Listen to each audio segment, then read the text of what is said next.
Most days I start my morning the same way. I let the dog out, make my coffee, and read the news. I usually trip on a dog toy in there somewhere too, which is always a great way to start the day. I read the news on my phone because I use a news aggregator app, which pulls from dozens of different sources and publications I care about.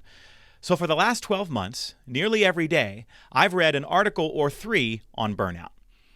Now, we can all agree that across the workforce there are unprecedented levels of burnout. The problem is that much of the advice that's being shared out there on how to address it is bad. Some of it is so laughably bad that I started taking screenshots. One of the most commonly offered pieces of advice is to start small or focus on the little things, as if a bubble bath and a hot chocolate are going to help us all forget the soul-crushingly awful workloads of the past 20 months. This article specifically suggested decluttering as a strategy, literally telling me to go home and clean out a drawer to feel better. Listen, my junk drawers are my safe place, so back off. Plus, really? We're telling people who are exhausted from work to go home and clean something?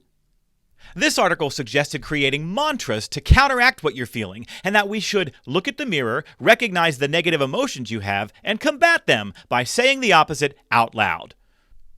I'm fully staffed, have loads of free time, and I feel amazing. I'm fully staffed, have loads of free time, and I feel amazing. This isn't working. My favorite suggestion was this article, which told me to pick a power color and that the key to a better attitude is dopamine dressing to align my mood with my outfit. Excuse me, do you have this shirt in a hopeless beige? But the best part of this article was the anchor quote from a random employee somewhere who said, "I never shut up about orange and cover my body in lightning bolts any chance I get." I'm pretty sure I sat next to that guy on an airplane once. So fun.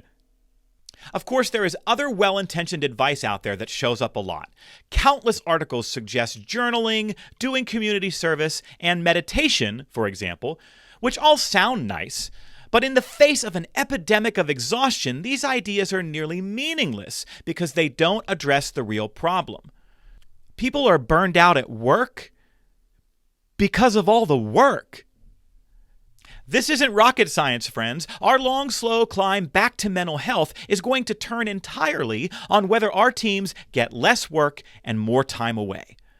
Now, to be clear, I'm not talking about a week of vacation. Did you finally get some time off this summer? Maybe a few days by the pool or some fun out of town? All better now? Didn't think so.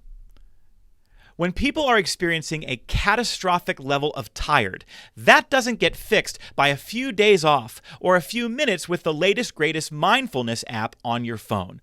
If you truly want to help your teams recharge from a year and a half that included 192 different kinds of awful, then you have to engineer less work and more time away.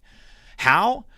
If possible, go all in on staffing up to ease the burden of work and redistribute the load. Also, cross-train up and down your org chart so that demanding projects, emergencies, and work surges can be absorbed by more hands instead of tired ones.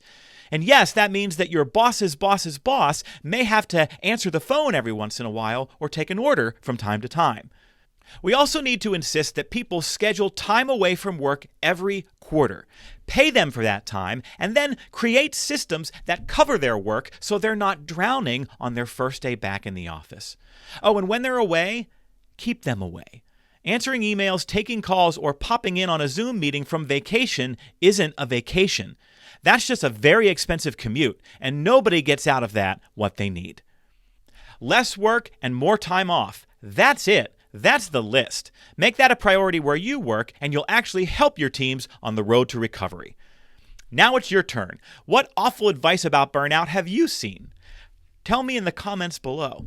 In the meantime, to get our twice-monthly BossBetter email newsletter with articles, stories, and videos like this one delivered straight to your inbox, visit BossBetterNow.com and subscribe for free. Remember, commitment comes from better bosses. Thanks for watching, and good luck out there.